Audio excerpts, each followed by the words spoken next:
કેશોદ ખાતે 2019-20ના પાક વીમા વળતરમાં થયેલા અનિયમિતતાના લીધે ખેડૂતોના હાલ બેહાલ થયા છે, જેને ધ્યાને લઈ કેશોદ કિસાન કોંગ્રેસ સમિતિના નેતૃત્વ હેઠળ કોંગ્રેસ સમિતિ કેશોદ અને શહેર કોંગ્રેસ સમિતિ કેશોદને સાથે લઈ મામલતદારને 2019-20ના પાક વીમા મુદ્દે આવેદનપત્ર આપવામાં આવ્યું હતું।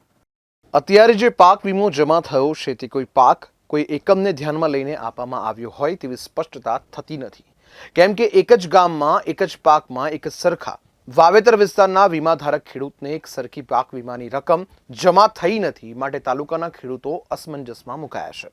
ત્યારે આ બાબતે ખેડૂતોને મૂંઝવતા કેટલાક સવાલો મામલતદારની સમક્ષ મૂકેલા હતા। કેશોદ તાલુકા કોંગ્રેસ દ્વારા કિસાનોના વીમા મુદ્દે આવેદનપત્ર આપવામાં આવ્યું છે। આજે અમે મામલતદાર કચેરીએ મામલતદાર સાહેબશ્રીને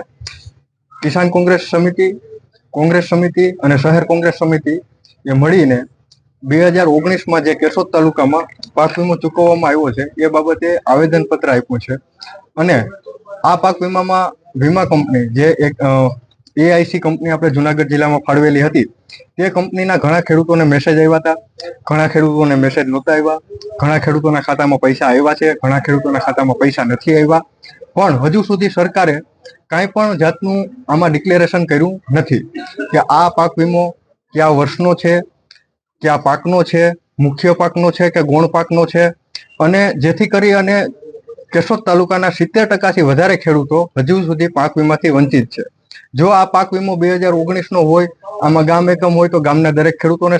એક સમાન પાક વીમો મળવો જોઈએ, તાલુકા એકમ હોય તો તાલુકા એકમના લીધે આખા તાલુકાના ખેડૂતોને એક સમાન વીમો મળવો જોઈએ, પણ જેની કોઈ પણ જાતની હજી સરકારશ્રીએ ડિક્લેરેશન કરેલ નથી। તો આજે અમે મામલતદાર સાહેબને આવેદન આપી અને કીધું કે આ મુદ્દાઓ પર ઝડપથી ડિક્લેરેશન કરવામાં આવે, નહીતર કોંગ્રેસ સમિતિ અને કોંગ્રેસ પરિવાર ભવિષ્યમાં ઉગ્ર આંદોલનો કરશે અને ખેડૂતોના હકનો પાક વીમો